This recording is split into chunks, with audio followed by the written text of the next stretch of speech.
अकबर कबीरा। करें स्टार्ट जी। अस्सलाम वालेकुम स्टूडेंट्स, उम्मीद है आप खैर खैरियत से होंगे। बच्चों बिस्मिल्लाह पढ़ लें, दुरूद शरीफ पढ़ लें, फिर हम आगाज़ करते हैं। बिस्मिल्लाहिर्रहमानिर्रहीम। अल्लाहुम्मा सल्ली अला मुहम्मदिन व अला आलि मुहम्मदिन कमा सल्लैता अला इब्राहीम व अला आलि इब्राहीम इन्नका हमीदुम मजीद। अल्लाहुम्मा बारिक अला मुहम्मदिन व अला आलि मुहम्मदिन कमा बारकता अला इब्राहीम व अला आलि इब्राहीम इन्नका हमीदुम मजीद।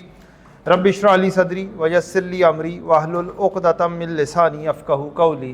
रब्बि ज़िदनी इल्मा रब्बि यस्सिर वला तुअस्सिर व तम्मिम बिल खैर वबिका नस्तईन। अल्लाहुम्मा इन्नी अस्अलुका इल्मन नाफ़िअन व अमलन मुतक़ब्बलन व रिज़्क़न तय्यिबा।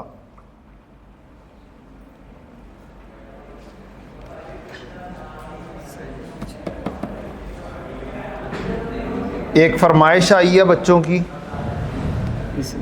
आपसे नहीं कहा वो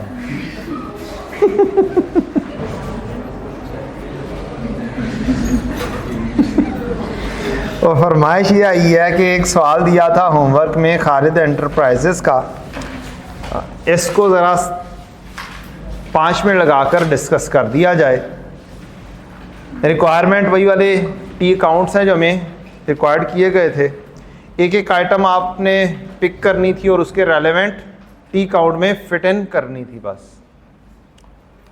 अकाउंट्स पेएबल 31 क्या रिक्वायरमेंट में है? अकाउंट्स पेएबल या नहीं है? क्या क्या रिक्वायरमेंट है? मटेरियल परचेज ढूंढना है। कहाँ से मिलेगा? मटेरियल के अकाउंट से। कॉस्ट ऑफ गुड्स मैन्युफैक्चर्ड कहाँ से मिलेगा? चलें डिस्कस करते हैं। ये मटेरियल के अकाउंट से मिल जाएगा। कॉस्ट ऑफ गुड्स मैन्युफैक्चर्ड की एंट्री क्या होती है? Finish good debit. इसका मतलब है 2 टी अकाउंट में से किसी एक जगह से मिल सकता है। इधर फिनिश गुड की डेबिट साइड से, क्योंकि फिनिश गुड क्या हो रहा है? डेबिट। और WIP क्या हो रहा है? तो या WIP क्रेडिट साइड से। इन 2 जगहों से ये वाली चीज मिल सकती है। अप्लाइड फैक्ट्री ओवरहेड्स क्या होते हैं जी? Factory overhead absorb. देखना पड़ेगा ऊपर क्या कहानी कही गई है। तो इसकी एंट्री वैसे क्या होती है? WIP डेबिट होता है और FOH क्रेडिट होता है। तो अगर बैलेंसिंग निकालना होगा तो इन दोनों में से कहीं एक जगह से मिलेगा, या फिर इसकी कोई ना कोई कैलकुलेशन होगी।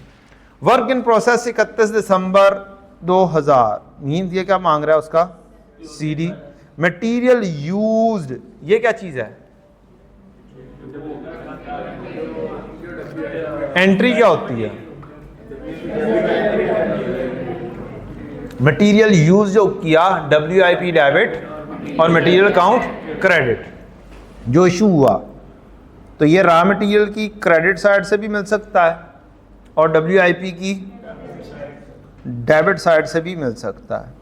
मटीरियल एज ऑन, तो मटीरियल का क्या चीज है? CD। ओवर और अंडर अप्लाइड फैक्ट्री ओवरहेड्स। इसके लिए क्या क्या कुछ करना पड़ता है? आपके पास एक अदद एक्चुअल FOH होने चाहिए और दूसरे एब्जॉर्ब्ड होने चाहिए। तो आपके पास डिफरेंस निकल कर आ जाएगा, या ये अंडर अप्लाई होगा या ओवर अप्लाइड होगा। So simple is this. Clear? पास में लग गई? चलें अब क्वेश्चन पिक करेंगे और जोन जोन सी चीज जिस जिस जगह की होगी वो उस प्लेस के ऊपर जस्ट आपने क्या करनी है? लिखनी है। क्या चीज लिखी हुई है जी? 31 दिसंबर 2000 अकाउंट्स पेएबल। तो क्या अकाउंट्स पेएबल का टी अकाउंट बन सकता है कि नहीं बन सकता? आपने यही करना था, एक छोटा सा काम करना था। अकाउंट पेएबल BD आ जाना था। 3 से तो आप कॉमन भी ले सकते थे।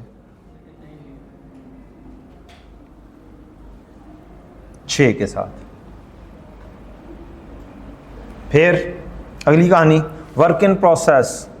ये क्या है? ओपनिंग। फिनिश गुड का ओपनिंग। मटेरियल 31 दिसंबर 2000 रिक्वायर्ड तो नहीं था, मटेरियल तो नहीं था। मटेरियल एज ऑन 31 दिसंबर 2000 लिखा। 1 जनवरी मांगा हुआ है, BD मांगा हुआ है। क्या मांगा हुआ है? BD मांगा हुआ है। 1 जनवरी का रिक्वायर किया हुआ है। 31 दिसंबर CD अवेलेबल है। ऐसे ही है, ये सीडी अवेलेबल है। तो डेट को गौर से पढ़ना है और फिर उसकी प्लेसमेंट करनी है।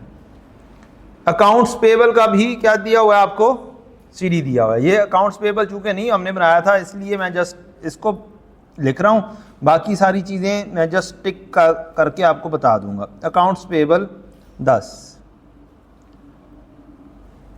पेबल के अंदर मजीद एंट्रीज कौन कौन सी आती हैं ज़रा सोच कर बताएं।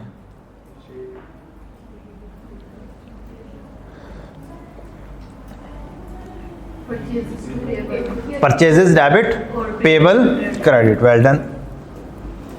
एक तो ये वाली एंट्री आती है परचेजेस डेबिट और पेबल क्रेडिट, या इन्वेंट्री डेबिट पेबल क्रेडिट, या परचेजेस आएगी या फिर इन्वेंट्री आ जाएगी, इन्वेंट्री डेबिट पेबल क्रेडिट। तो क्या ये वाली रिक्वायरमेंट में भी है? इसका मतलब है यहाँ से निकल सकता है। आपको जस्ट क्या चाहिए, अकाउंट्स पेबल डेबिट और कैश या बैंक क्रेडिट के आपने पेमेंट कितनी की, वो अगर मिल जाएगा तो ये परचेज निकल आएगी। फिनिश गुड क्लोजिंग दिया हुआ है, एक्चुअल फैक्ट्री। अब जो सी रिक्वायरमेंट हो उसकी चीज़ें लिख लेनी चाहिए। एक्चुअल फैक्ट्री ओवरहेड उसने कितने दिए हैं, 150। तो अगर मैं यहाँ पर जस्ट एक फॉर्मेट बना के अंडर या ओवर का फॉर्मेट बनाऊं और उसके अंदर एक चीज़ क्या लिख दूं, एक्चुअल, और दूसरी चीज़ क्या लिख दूं, एब्जॉर्ब, तो एक्चुअल लिखा गया। एब्जॉर्ब जब कैलकुलेट होगा तो लिखेंगे अंडर या ओवर कैलकुलेट होकर सामने होगा। तो जो रिक्वायरमेंट हो, एक बात याद रखें, जो रिक्वायरमेंट हो उसके टी अकाउंट या उसकी कोई ना कोई वैल्यू किसी तरीके से लिखी जानी चाहिए है, या उसका कोई फार्मूला लिखा जाना चाहिए है। आगे क्या कहता है, factory overhead is applied at 200% of direct labour cost. Base क्या हुई फिर फैक्ट्री ओवरहेड अप्लाइड मालूम करने की, यहाँ पे लिखा हुआ है ना फैक्ट्री ओवरहेड अप्लाइड। बेस क्या हुई, मेरे पास डायरेक्ट लेबर कॉस्ट आएगी तो FOH अप्लाइड खुद ब खुद उसका 2 गुना 200% वो होगा। तो ये बेस है इस क्वेश्चन में। Job still in process on 31 December have been charge ₹6,000 for material, 12,000 for direct labour और 1200 घंटे। एक्चुअल डायरेक्ट लेबर आज 10,000 एट द रेट ऑफ 8 पर घंटा। बोल्ड करके लिखा हुआ है। मुझे बाकी सारी चीज़ें तो आप ऊपर से लिख लेंगे। इस लाइन का मतलब समझाएं, इस लाइन का मतलब क्या है।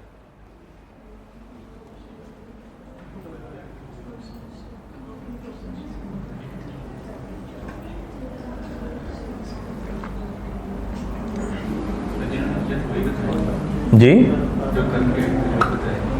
क्या जो करके आए हैं सर वो बता सकते हैं, बाकी भी अभी पढ़ के बता सकते हैं। इस लाइन का मतलब क्या है,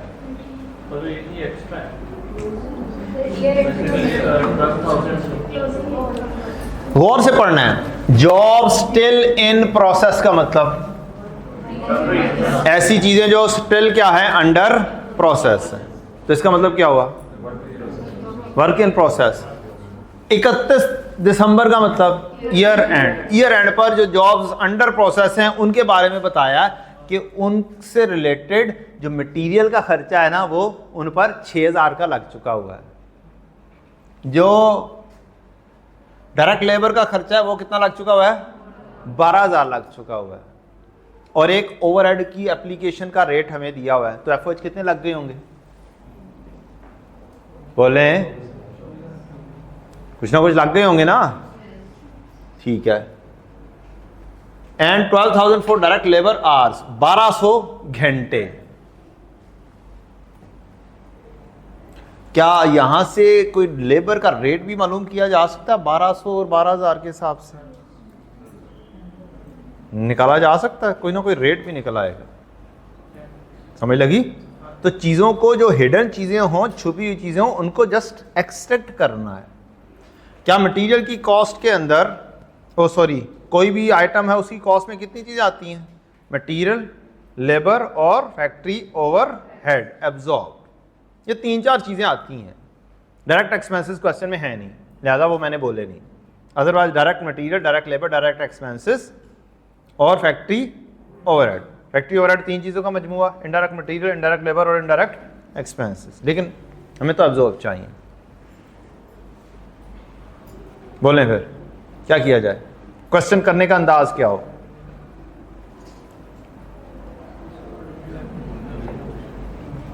क्वेश्चन करने का अंदाज होगा जस्ट चुप करके टी अकाउंट बनाने हैं आपने, और उन टी अकाउंट में ये वाला डाटा क्या करते जाना है, पुट इन करते जाना है। आपका आंसर खुद ब खुद निकलेगा।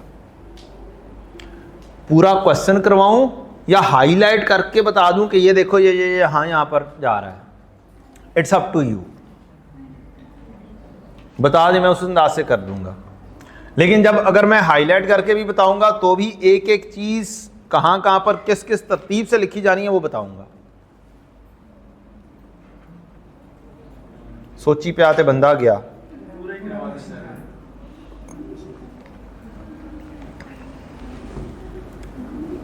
बस फिर असी काम कर चुके, जल्दी जल्दी करें। अकाउंट्स पेबल का अकाउंट बना दिया 6000 और 10000। एक ये चीज़ पिक कर ली, एक ये चीज़ पिक कर दी। अगली कहानी, वर्क इन प्रोसेस, ओपनिंग दिया क्लोजिंग। ओपनिंग कितना है 30,000, कौन से अकाउंट में जाना चाहिए, वर्क इन प्रोसेस के अकाउंट में। किधर है वर्क इन प्रोसेस का अकाउंट, ये वाली वैल्यू हो गई, यही है ना, और तो कोई नहीं है। अच्छा, अभी मैंने पेबल की कौन कौन सी वैल्यू 6000 और 10000 की है, क्योंकि ₹1000 में हुआ है। ओपनिंग और क्लोजिंग, ये 2 चीज़ें हाईलाइट हो गई हैं। Next entry, finish good, opening है क्लोजिंग 50,000, और मटेरियल ओपनिंग क्लोजिंग, मटेरियल का क्लोजिंग दिया हुआ है तो मटेरियल का क्लोजिंग लिख देना है, फिनिश गुड का ओपनिंग लिख देना है। ये ओपनिंग आ गया और मटेरियल का क्लोजिंग आ गया। ये तो पता ना सीडी कहाँ पे लिखना है, डेबिट नेचर है, पता चले किथे और ही लिख दे हो। आगे बढ़े, आप माशाल्लाह से पढ़े लिखे बच्चे हैं। फिनिश गुड 31 दिसंबर 2000, ये क्या चीज दी गई, ये वाला क्लोजिंग। फैक्ट्री ओवरहेड एक्चुअल कौन सी साइड पर आते हैं, एफओएच की डेबिट साइड पे, क्रेडिट साइड पे। डन हो गया। एफओएच का अकाउंट रिक्वायर नहीं है, इस वजह से शायद बना भी ना हो। फिनिश गुड का क्लोजिंग, पहले 60,000 पिक करते हैं, 60,000 फिनिश गुड का क्लोजिंग, फिनिश गुड आ गया, फिनिश गुड का क्लोजिंग आ गया 60,000। डन। अभी जस्ट क्वेश्चन से रॉ डाटा उठाना है और पिक करके वहां पे लिखना है। Actual factory overhead entry, FOI debit cash credit, FOI debit accumulated depreciation credit, FOI debit material account credit, indirect material, FOI debit payroll account credit, indirect labour. सारी एंट्रीज दोबारा से रिवाइज हो गई। अब हमें सिर्फ एक्चुअल एफओएच दे दिए गए डायरेक्टली, तो हमें बस डेबिट साइड पे जाके लिख देने हैं। मेरा ख्याल है ये टी अकाउंट नहीं बना होगा, बना हुआ है। एफओएच डेबिट कैश क्रेडिट कर दो, जो सी मर्जी चीज़ें लिख दो आप, 3-4 चीज़ें लिख लें, cash, accumulated depreciation, material account, payroll account, सारी चीज़ें आ गई ना। एक्चुअल एफओएच इधर आ गए, डेबिट साइड पर होते हैं एक्चुअल और क्रेडिट साइड पे होते हैं एब्जॉर्ब्ड। ठीक। और क्वेश्चन में डाटा कौन सा है, एक्चुअल फैक्ट्री ओवरहेड भी लिखे गए, cost of goods sold, cost of goods sold ना जी ना, कॉस्ट ऑफ गुड्स सोल्ड, उसका सीडीए के हिसाब से net cost of goods sold कितनी है। कॉस्ट ऑफ सेल्स का अकाउंट के अंदर ये चीजें आती हैं बेटा, 2-3 चीजें। आप क्वेश्चन को कॉस्ट ऑफ सेल्स के अंदर एंट्री कौन कौन सी होती है, कॉस्ट ऑफ सेल्स डेबिट और फिनिश गुड क्रेडिट, या फिर अंडर ओवर, और फिर एंड पर क्या स्टेटमेंट ऑफ कॉम्प्रिहेंसिव इनकम में कोई वैल्यू जाती है, तो एक्चुअल में कॉस्ट ऑफ गुड्स सोल्ड कौन सी है, ये वाली है, फुल एंड फाइनल वाली, ना कि ये एक एंट्री वाली।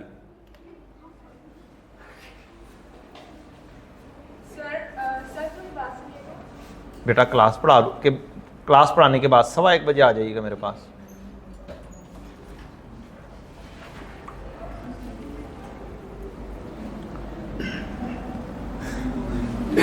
और समझ लगी है कि नहीं, कितनी है, cost of goods sold, payment of account payable used only for material purchase, ये 300 आनी चाहिए जनरली यहां पर इन माय ओपिनियन।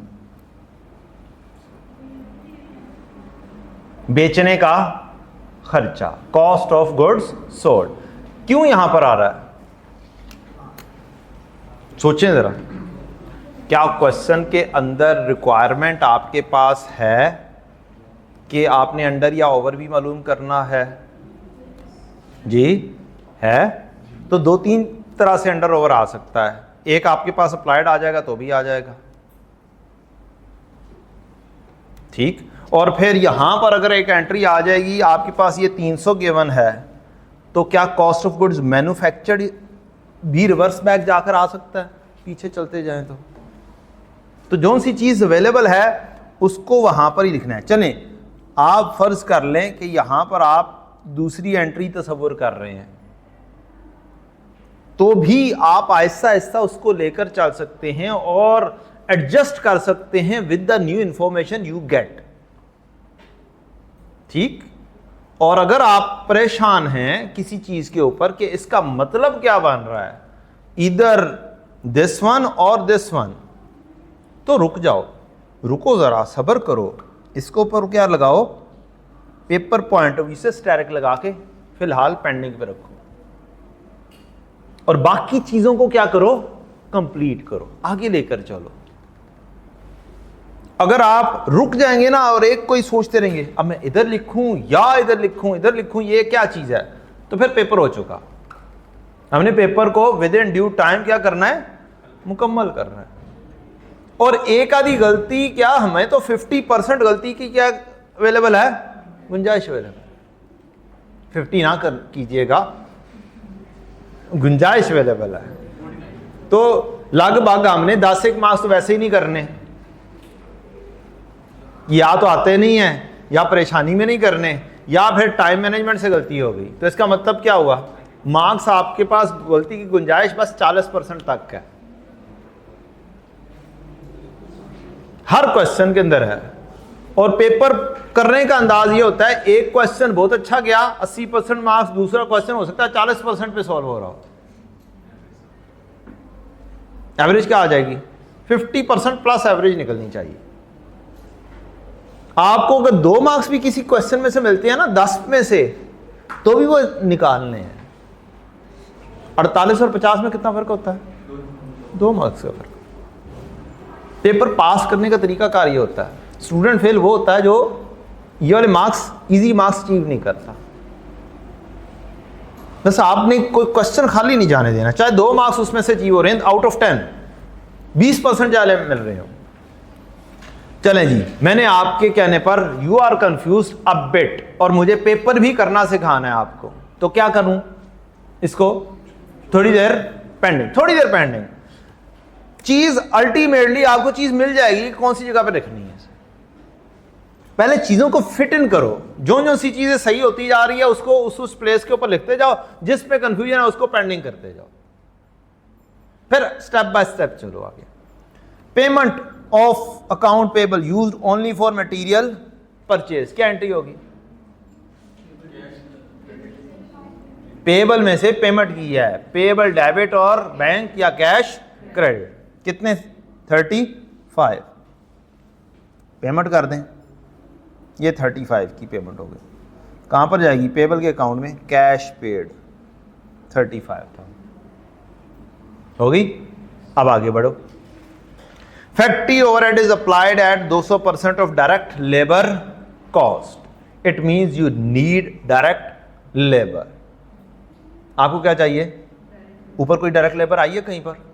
ऊपर पूरा कहानी के अंदर डायरेक्ट लेबर कोई नहीं आई, लिहाजा बस लिख छोड़ो कि FOH की एंट्री आती है आपको, FOH अप्लाइड की एंट्री आती है, क्या होती है? FOH क्रेडिट WIP, ये दो अकाउंट के अंदर जस्ट एंट्री लिख दो कि FOH अप्लाइड की एंट्री ये है। मींस आप क्या कर देंगे, आप यहां पर जाएंगे और जस्ट ये एंट्री लिख देंगे FOH अप्लाइड WIP में लिख दिया, और FOH के अकाउंट में जस्ट एक क्रेडिट साइड पर लिख देंगे WIP। वैल्यू नहीं लिखी, वैल्यू है ही नहीं, जब तक मैं डायरेक्ट लेबर नहीं आएगी तब तक वैल्यू नहीं आएगी, लेकिन एंट्री का पता है हमें, हमने एंट्री लिख दी। नेक्स्ट, उसके बाद क्या करें? Job is still in process. क्या आपको कहा गया है कि CD ये होगा? Job still in process on 31 दिसंबर, तो आप इसकी वर्किंग बनाएंगे। ये CD की बात कर रहा है, आप इस CD की एक अदद वर्किंग बनाएंगे कि इस CD के अंदर क्या क्या कुछ आता है। WIP का कैरिड डाउन, इसके अंदर डायरेक्ट मटेरियल लेंगे, डायरेक्ट लेबर लेंगे, फैक्ट्री ओवरहेड लेंगे। क्या मटेरियल मौजूद है? बोल लें जी, कितना? 6000, और लेबर 12000। आप चुप करके यहाँ पर 6000 लिख देंगे वर्किंग में, और 12000, और क्या चीज़ चाहिए आपको? Factory overhead. फैक्ट्री ओवरहेड क्या है? अप्लाइड लेना होता है। क्या लेना होता है? अब क्या आपके पास direct labour with respect to only WIP closing है? बोले लेबर आनी की, बोले। और FOH का रेट क्या है? कैसे अप्लाइड करना है? 200% ऑफ डायरेक्ट लेबर। इसका मतलब क्या हुआ? FOH कितना होगा? 12000 का 200% FOH अप्लाइड क्लोजिंग वालों के लिए कितना हो चुका होगा? 24000। तो CD कितना बन जाएगा? 42,000। यहीं पे फंस रहे थे ना आप लोग कि ये चीज़ नहीं समझ लग रही थी कि ये चीज़ कैसे आनी है। तो एक तो चीज़ ये हो गई, होप सो थोड़ी बहुत समझ लग गई। 42,000। अब इसको जाके कहाँ पे लिख दिया जाए? अभी मेरे पास ओरिजिनल डायरेक्ट लेबर मुकम्मल नहीं आई, मेरे पास CD आया, मैंने CD उठाया, वर्कआउट किया, सोचा लेबर भी आ गई है, लेबर का 200% अप्लाइड लगा होगा तो ये CD बन जाएगा। ये CD बनाया और WIP के CD के तौर पर लिख दिया। क्या ये CD वर्कआउट हो गया आपका 42,000? क्लियर? यहाँ पे करना चाहे तो यहाँ पे भी कर सकते हैं। 6 + 12 = 12 ज़रब 200%। यही काम नहीं किया आपने?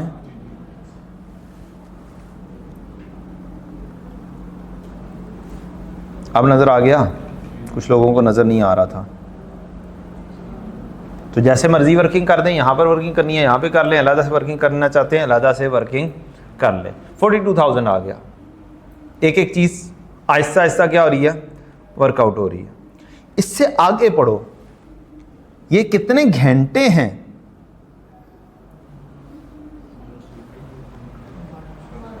1200 घंटे इस CD के ऊपर वर्कआउट करते हुए लगे हैं। और ये कौन से हैं? Direct labour. क्या यहां पर छुपा हुआ रेट निकल सकता है कि किस रेट के ऊपर था? 12,000 तकसीम 1200 करें, 100 रुपये पे ऊपर होगा पर घंटा, बोले, या 10 रुपये? 10 रुपये घंटा। और आगे क्या चीज लिखी हुई है? एक्चुअल डायरेक्ट लेबर आज एट द रेट ऑफ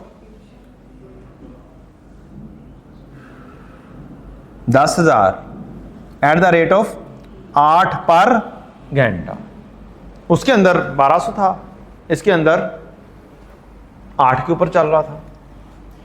बिल्कुल एंड पर कोई रेट शायद चेंज हो गया होगा। ये एवरेज रेट उसने बता दिया। कितनी वैल्यू आई डायरेक्ट लेबर की? क्या मुझे पेरोल अकाउंट बनाने का कहा या नहीं कहा? तो ये कितना हुआ? 80,000 हो गया। किधर जाना चाहिए? WIP में डायरेक्ट लेबर जाती है ना। चेक करते हैं जाके क्या WIP में 80,000 आ रहा है या नहीं आ रहा।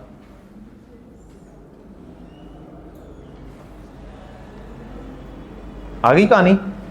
पहले नहीं मिल रही थी, जुबानी नहीं मिल रही थी, एंड पर जाके लिखी हुई थी। तो जहां पर लिखी है वहां से सोचो और इस चीज का मतलब समझो और वहां पर फिट इन कर दो। खुद ब खुद समझ लगेगी जब आप जनरल एंट्रीज लिख रहे होंगे कि यहाँ पर लेबर भी आनी चाहिए, यहाँ पर मटेरियल भी आना चाहिए, यहाँ पर FOH अप्लाइड भी आना चाहिए। अब आप आराम से FOH अप्लाइड मालूम कर सकते हैं या नहीं कर सकते? कितना? 8 है मतलब। चलो ये वैल्यू सही है, 80,000। टाइपिंग मिस्टेक है। आपने खुद तो कैलकुलेट 80,000 ही किया था ना टोटल। 8 रुपए घंटा। FOH अप्लाइड कैसे निकलेगा? 80,000 के ऊपर 200%। तो आपका ये 160,000 भी क्या हो गया? कैलकुलेट होकर आ गया, आपने लिख दिया। अब मिसिंग सिर्फ इस अकाउंट में, WIP के अकाउंट में क्या रह गया? मटीरियल। क्या रह गया? मटीरियल रह गया। वो भी आराम से करेंगे, टेंशन नहीं लेनी। अब आपने जब ये चीज कर ली है कि आपने जो डाटा है उसमें सिवाय एक कॉस्ट ऑफ सेल्स की और कोई चीज मिसिंग नहीं छोड़ी हुई आपने।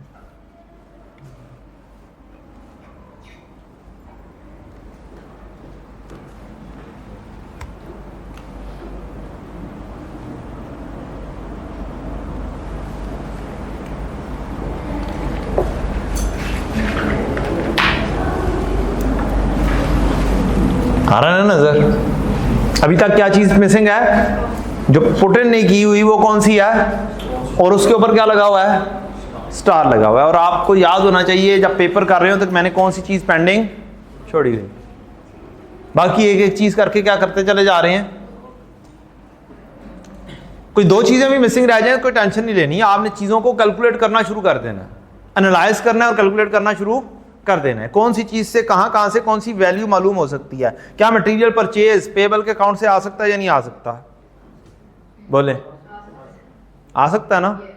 तो पेबल के अकाउंट पर जाएं और क्या करें? मटेरियल परचेज, एक ही एंट्री पेंडिंग रहेगी। अब आपने इस लेजर को किया, ओपनिंग भी आ गया, क्लोजिंग भी आ गया, पेबल डेबिट कैश क्रेडिट आ गया। एक एंट्री बनती है इन्वेंट्री डेबिट और पेबल क्रेडिट। परचेजेस गलत लिखा हुआ है, क्या लिखा जाना चाहिए?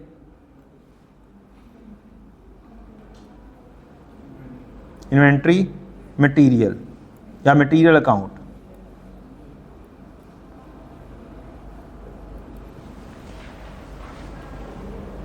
और साथ लिख लें बेशक रॉ मटेरियल परचेज की रिक्वायरमेंट है, ये वही वाली चीज आ जाएगी। क्या बैलेंसिंग आ जाएगा? 39। कैलकुलेशन करने की जरूरत नहीं है। तो 39 आपने मालूम किया और आपने कहा लो जी मेरी एक रिक्वायरमेंट तो क्या हो गई? पूरी हो गई। अब आंसर करने का अंदाज यही है कि आपको जो जो सी रिक्वायरमेंट है आपने एक दफा लेफ्ट पेज के टॉप पर ये लिस्ट बना दी और उसके बाद टी काउंट बनाने शुरू किया एज वर्किंग। ये लिस्ट बना दी। अब क्रॉस रेफरेंसिंग जस्ट करनी है, आपने वैल्यू भी लिखने की जरूरत नहीं है। पेपर में जल्दी जल्दी काम खत्म करना है आपने। क्या मैं यहां पर ए लिख सकता हूं और क्रॉसिंग यहां पर करके मैं यहां पर ए लिख सकता हूं? वैल्यू भी ना लिखो, नो टेंशन। उठाओ जाओ जाके एग्जामिनर भाई काइंडली ए में से जाकर देख लें कहां पर लिखी हुई है। क्लियर? आगे चलें। अगली रिक्वायरमेंट क्या है? Cost of goods manufactured. कहां से मिलेगी? या WIP के अकाउंट से या फिनिश गुड के अकाउंट से। तो चलें देखते हैं कि वहां पर चीज अवेलेबल भी है या नहीं। और दूसरी चीज, अगर आपने ये वाली एंट्री बनाई है तो क्या मटेरियल अकाउंट में जाएगी या नहीं जाएगी? डबल एंट्री बनाए, मटेरियल में जानी चाहिए कि नहीं जानी चाहिए? मटेरियल डेबिट और पेबल। तो मटेरियल के डेबिट साइड पे भी तो लिखो ना 39। मटेरियल किधर है? 39,000। Inventory debit payable credit.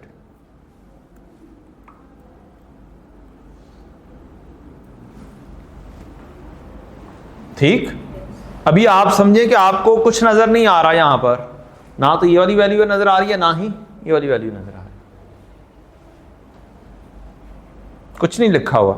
और क्वेश्चन की रिक्वायरमेंट साथ साथ बार बार पढ़ें कि क्वेश्चन की रिक्वायरमेंट क्या है। क्वेश्चन की रिक्वायरमेंट क्या है? Cost of goods manufactured, applied factory overhead, क्या कैलकुलेट हो चुके हुए?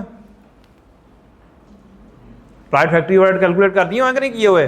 कर दिए हुए ना। तो आप अप्लाइड फैक्ट्री ओवरहेड पर जाएं और क्या लिखें? बी। कौन सी चीज कैलकुलेट हो गई है आप पूरी करते जाएं। कहां पर कैलकुलेट किया? मुकम्मल हो गई। और क्या चीज रिक्वायरमेंट में है? वर्क इन प्रोसेस सीडी, ये आपको पता है ना, ये चीज मालूम करनी है। तो जाओ वर्क इन प्रोसेस में जाओ और जाकर सीडी के ऊपर जाकर लिख दो, वर्क इन प्रोसेस का सीडी मालूम करना है। क्या ये मालूम कर दिया हुआ है जी? मालूम कर लिया हुआ है ना सीडी। ये इसको क्या बोल दिया हमने? सी। जैसे जैसे आप चीज ये लिस्ट पूरी करते जाएंगे ना, आपके मार्क्स क्या होते जाएंगे? सिक्योर होते जाएंगे। अगली रिक्वायरमेंट मटेरियल यूज्ड, समझ जाओ ये बैलेंसिंग आना है। क्या आना है? या बैलेंसिंग आना है या कहीं WIP के अकाउंट से घूम के आना है। ये हो नहीं सकता कि ये डायरेक्टली मालूम हुआ हो, या कैलकुलेट करना पड़ेगा जैसे सीडी मालूम किया है वर्क इन प्रोसेस का। तो अगली चीज क्या है? Material use. इसकी एंट्री जाके लाजमी तौर पे लिखो। क्या एंट्री होती है जी मटेरियल यूज की? WIP डेबिट और मटेरियल अकाउंट क्रेडिट। ठीक है जी, आपने इसको बोला डी, यहां पर भी डी लिख दिया और एंट्री दोनों साइडों पे लिख दिया आपने। किधर? दूसरा WIP का अकाउंट, यहां पर मटेरियल अकाउंट लिखा और आपने कहा डी। अब आप एनालाइज करेंगे कि आपकी चीजें मुकम्मल कौन कौन सी मौजूद हैं या नहीं। ऐसा ऐसा करके, टेंशन नहीं लेनी। पेपर है, क्या है? आई कैप का पेपर है और पेपर करना सीखना है। अब मिसिंग चीजें अब आपको ढूंढनी पड़नी है, अब एनालाइज करना है मुख्तलिफ टी अकाउंट को। एक टी अकाउंट से बात नहीं बननी। मटीरियल यूज्ड पेंडिंग है, मटीरियल एज ऑन 1 जनवरी 2000 भी पेंडिंग है। तो इसका मतलब क्या हुआ? ये दोनों रिक्वायरमेंट का हिस्सा है। एक चीज आएगी तो दूसरी चीज फाइंड होगी। तो यहां पर गए मटीरियल अकाउंट में और आपने कहा कि ये BDV जो है ना, ये भी मेरा क्या है? रिक्वायरमेंट का हिस्सा है। इसको आपने बोल दिया ई, इसको डी बोला है, इसको क्या बोला है? ई। अब आपने लिस्ट में डाउन कर दिया, अब आपको रिवर्स बैक ही जाना पड़ेगा। अब फाइंड होंगी चीजें। अब अंडर ओवर अप्लाइड क्या मालूम हो सकता है या नहीं हो सकता? क्या एक्चुअल खर्चे हैं आपके पास?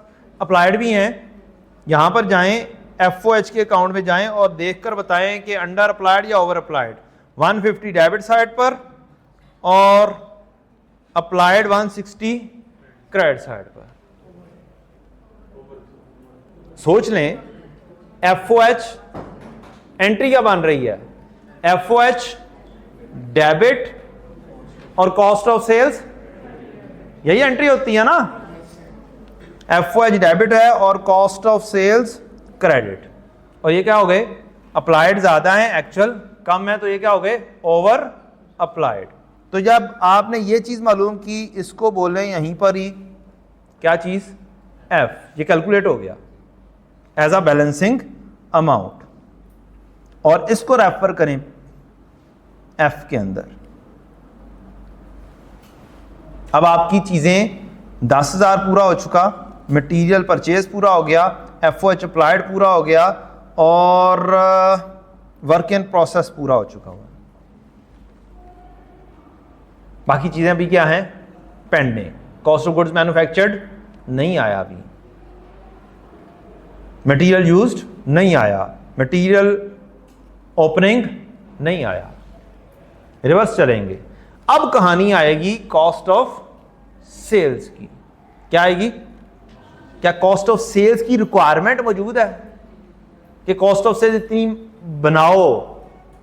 मौजूद नहीं है।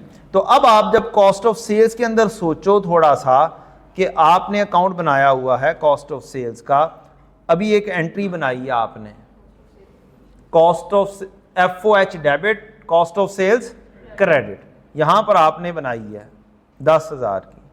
अब खुद सोच के बताओ कि ये जो कॉस्ट ऑफ सेल्स पेंडिंग छोड़ा हुआ था, ये कौन सी वाली वैल्यू लग रही है आपको?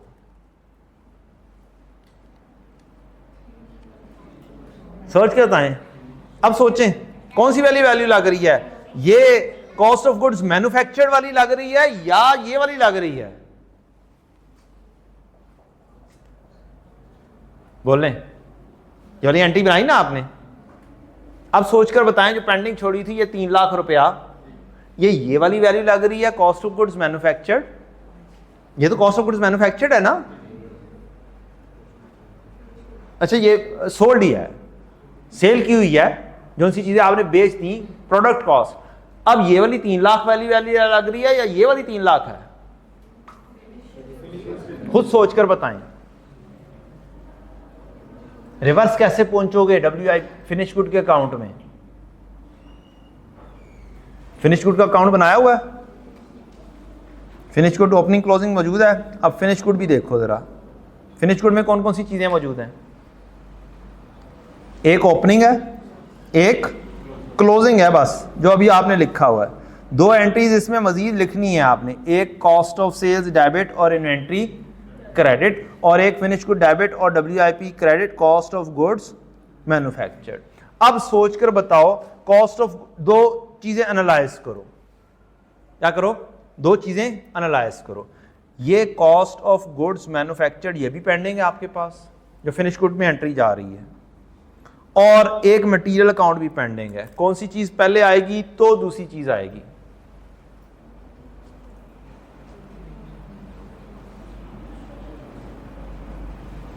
ये सीधा साधा सवाल वाकई नहीं था, स्टिल नहीं होगा। घर जाके अगर स्टिल ना हो तो मैं यहां पे हूं, आप भी यहीं पे ही हैं, मैं कल इसको फुल फ्लैज भी करवा दूंगा, नो टेंशन नहीं लेनी आप। अब सिर्फ मुझे ये चाहिए था, वैसे मैं मुकम्मल ही करवा देता, लेकिन अब कहानी आगे जा चुकी हुई है।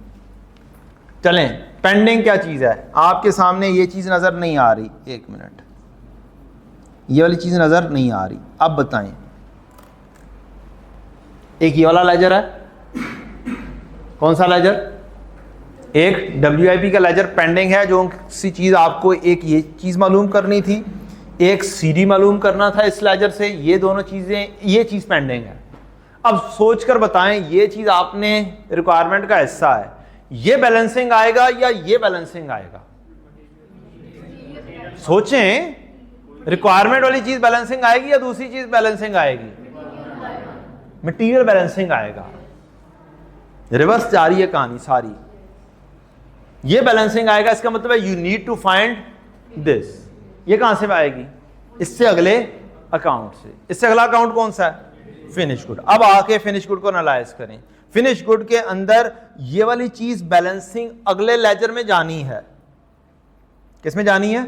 WIP के अकाउंट में जानी है। तो अब खुद सोचकर बताओ, यहां पर कौन सी चीज आएगी? क्या आएगा? Cost of sale. Finish good debit, cost of sales credit. अब 2 चीजें हैं आपके पास ऑप्शन, कि या तो आप कॉस्ट ऑफ सेल्स का अकाउंट बनाओ, ये वाला,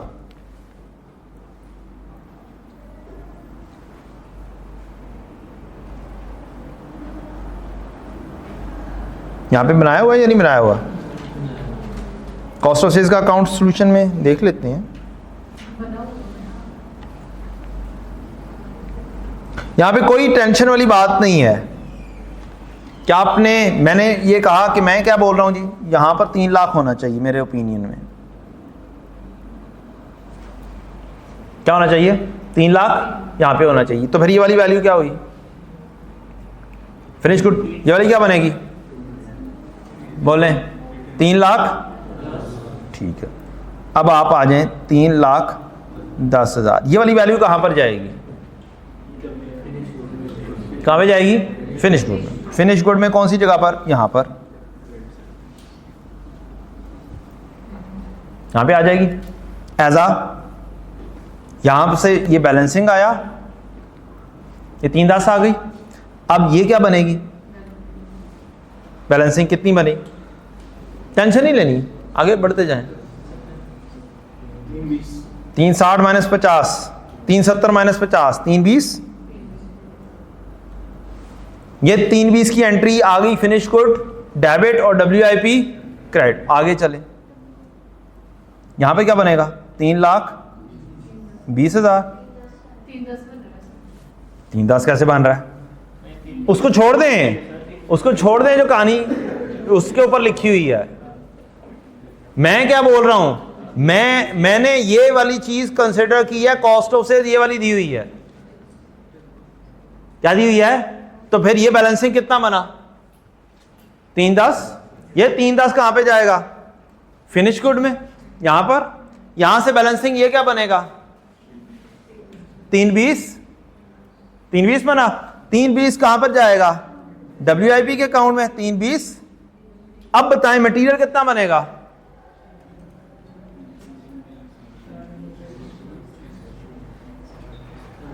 प्रोसीजर समझना है अल्टीमेटली क्या क्या प्रोसीजर है।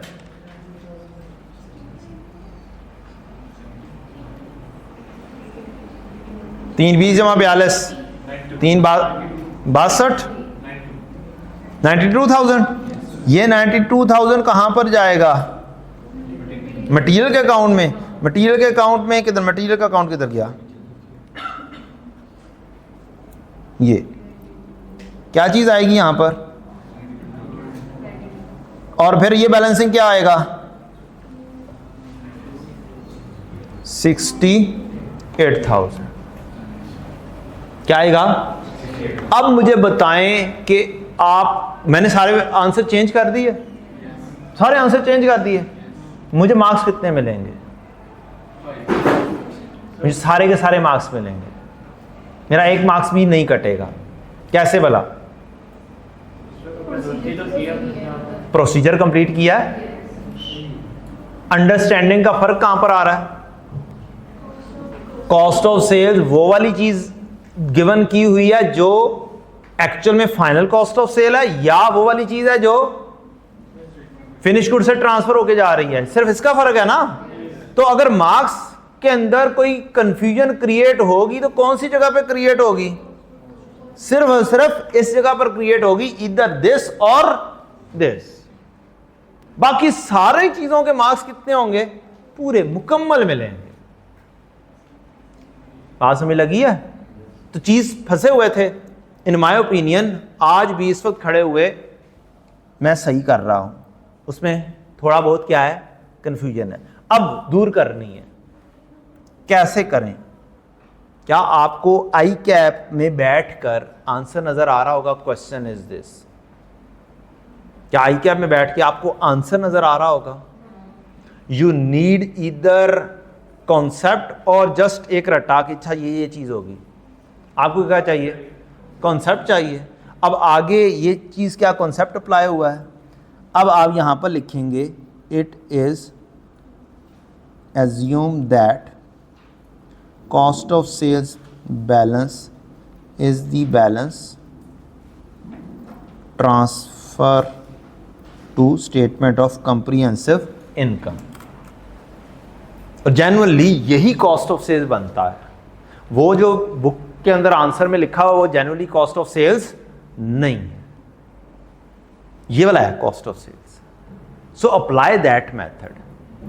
आपका एक लेजर से क्या चीज आ रही है, दूसरे लेजर पर जा रही है, दूसरे से तीसरे, तीसरे से चौथे, चौथे से पांचवें पे जा रही है, फिर जाके कहीं पे जाके क्या हो रही है, आंसर आ रहा है। तो जब तक आप रॉ डाटा फिट इन नहीं ना करते अपने टी अकाउंट के अंदर या कोई भी फॉर्मेट के अंदर, तब तक आंसर तक आप पहुंच ही नहीं सकते।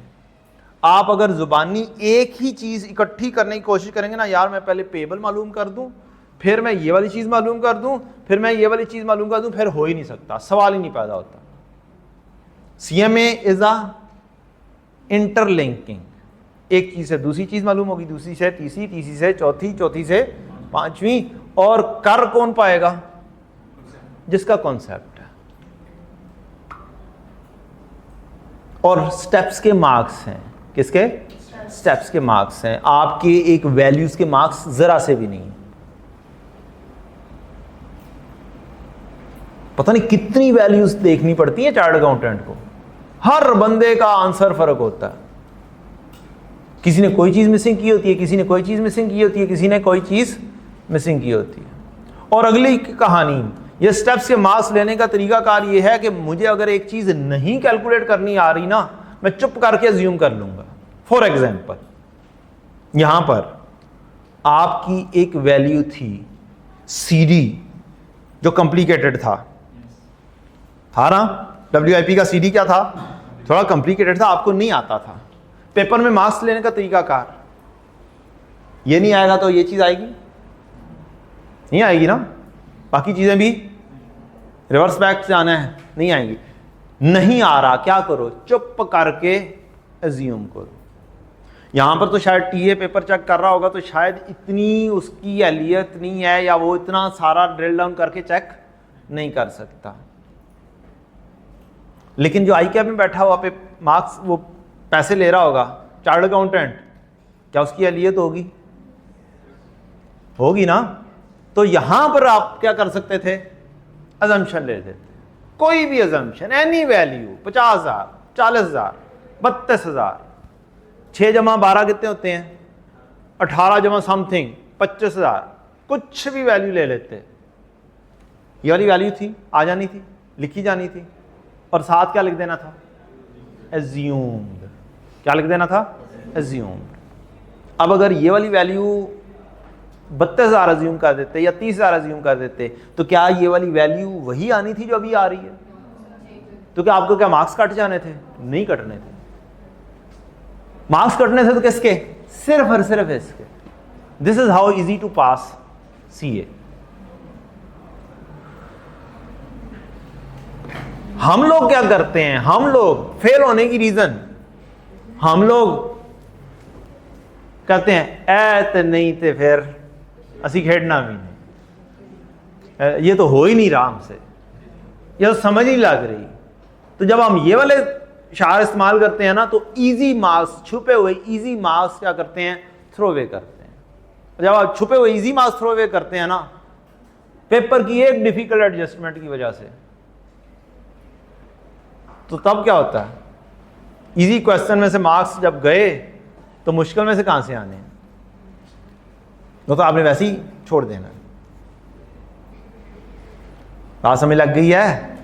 तो पेपर में CMA में खास तौर पर अजम्पशन लेना भी सीखें। स्टेप्स आने चाहिए। दरमियान में जहां पे अड़ गए हैं, टेंशन नहीं लेनी है। टेंशन लिए बगैर चुप करके क्या लेना है?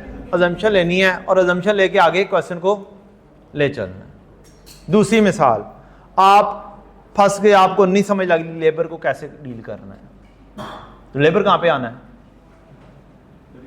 एक्चुअल में आपको नहीं समझ लग रही कि लेबर की वैल्यू कहां से लेकर आनी है। मसलन ये वाली वैल्यू आपको नहीं समझ लगी कि 10,000 कहां पे लिखूं मैं, 80,000 नहीं समझ लग रही। यहां पर आपको यह पता है कि यार यहां पर लेबर तो आनी आनी, ठीक, मुझे नहीं समझ लग रहा, चुप करके यहां पर क्या ली?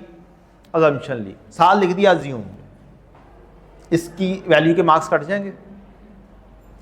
अब वंस अगेन ये डिपेंडेंट है, आंसर कुछ और ही आएगा, कुछ और आ चुका होगा, स्टिल इसके मार्क्स आपको मिल जाएंगे। यहां पर भी अजम्पशन ली, यहां पर भी ली, 2-3 अजम्पशंस ली, रिवर्स बैक कोई गलत हो गए, स्टिल आपको 15 में से 8-9 10 आराम से मिल सकते हैं, अगर आप क्वेश्चन को आगे लेकर चलें। नहीं लेके चलेंगे तो फिर तो वही कहानी है कि 1-2 मार्क्स मिल रहे होंगे। बात समझ लग गई? सारी चीजें पूरी हो गई हैं या नहीं हुई? मटेरियल दिसंबर का, और ये आ गया मटेरियल अकाउंट, तो ये भी चेंज हो गया।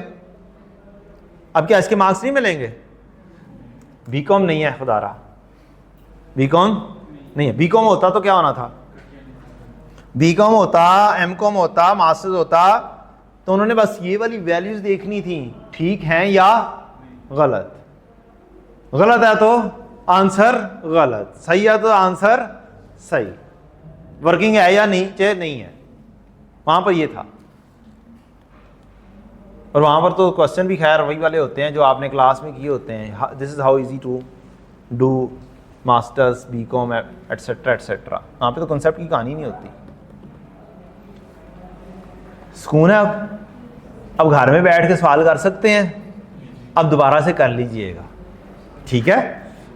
फिर भी नहीं होगा तो फिर बताइएगा, ये सवाल इंशाल्लाह हो जाएगा, फिर हम आगे जाके देख लेंगे इस बेचारे के साथ क्या करना है। टाइम हो तो नहीं गया?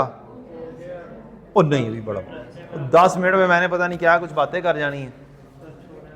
छोड़े पर हाथ आगे, मैं अगला चैप्टर ही जड़ा है ना, मैं चंद बातें ही करूंगा, ज्यादा नहीं बातें करूंगा। आपको पता है कि चंद बातें छोटी छोटी सी होंगी बस। ये छोटी छोटी नहीं, ये नहीं करनी बात, ये नहीं करनी, ये कल करेंगे इंशाल्लाह। नहीं नहीं, इब्तिदाई इश्क होता है क्या, आगे आगे देखिए होता है क्या। ये बताएं, क्या आपको कोई शेर आता है? आपसे पूछ रहा हूं, वो बब्बर शेर नहीं, शेर, शायरी वाला शेर आता है कोई? नहीं, कल याद करके आना। किसी और ने कोई लतीफा सुना?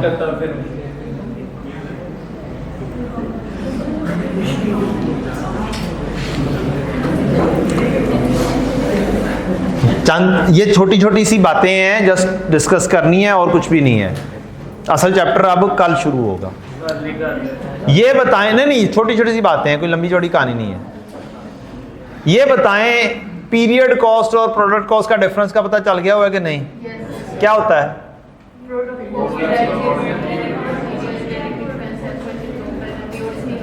मटेरियल, लेबर, डायरेक्ट एक्सपेंसेस और FOH एब्जॉर्ब शामिल कर लें तो ये अल्टीमेटली क्या होता है?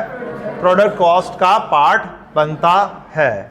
और ऐसे खर्चे जो प्रोडक्ट कॉस्ट का पार्ट नहीं है और स्टिल हो रहे हैं, वो क्या है? Period cost. ठीक।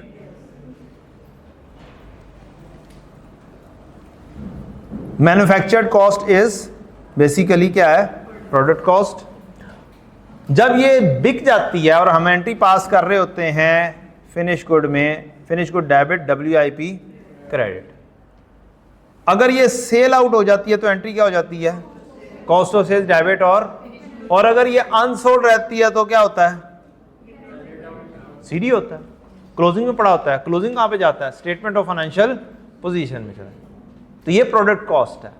जो भी रूट होकर आएगी और फिनिश गुड में आएगी वो क्या होगी? Product cost. और जो अल्टीमेटली एंड पर इसके बाद बनेगा, मैं डिस्कस कर चुका हूं आई थिंक सो, इसके अलावा भी डिस्कस करते हैं। अब मजीद आगे बढ़ गए हैं ना आप। यहां पर से आप पहुंचे कॉस्ट ऑफ सेल्स में, 5000, 3000 बिक गया, 2000 अभी अनसोल्ड है, तो यहां पर क्या आ गया? 3000 finish cost of sale debit, finish good credit. ये क्या चीज है? Product cost. Under over period cost के तौर पर आएगी। ठीक है जी। कॉस्ट ऑफ सेल्स डेबिट और FOH क्रेडिट अंडर एब्जॉर्ब 200 रुपया। ये कौन सी कॉस्ट आ गई? Period cost. इसके अलावा ये जो बेचारे खर्चे होते हैं, एडमिन एक्सपेंसेस, सेलिंग एक्सपेंसेस, ये कौन से होते हैं? नहीं, ये इंडायरेक्ट नहीं होते हैं। मुझे अब पता चल गया।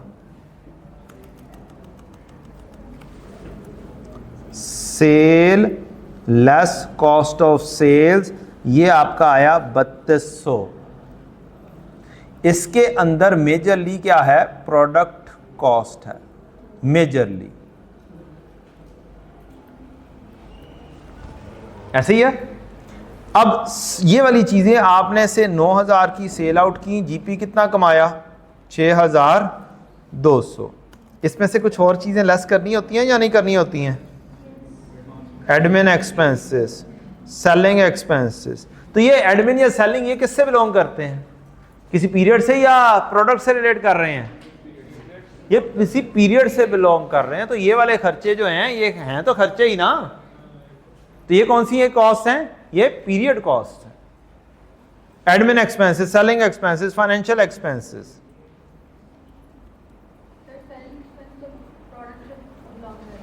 नहीं, प्रोडक्ट की कॉस्ट से थोड़ी बिलोंग कर रहे हैं, उसको तो बेचने से रिलेट कर रहे हैं।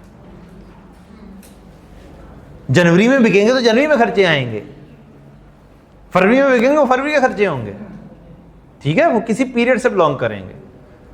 प्रोडक्ट बनकर पड़ी हुई है, पड़ी गई है, वो प्रोडक्ट कॉस्ट ही है। जब बिकेगी तो कॉस्ट ऑफ सेल में चली जाएगी, जब नहीं बिकेगी तो स्टेटमेंट ऑफ फाइनेंशियल पोजीशन में इन्वेंट्री के तौर पर पड़ी रहेगी, वो है प्रोडक्ट कॉस्ट। तो बाकी जितने भी खर्चे हुए प्रोडक्ट के अलावा वो सारे क्या हैं, पीरियड कॉस्ट, ठीक है। बात समझ लग गई। अब कितने मिनट रहते हैं, 3 मिनट। कॉस्ट ऑब्जेक्ट क्या होता है, 6 मिनट रहते हैं, यहाँ करेक्शन हो गई है। कॉस्ट ऑब्जेक्ट क्या होता है,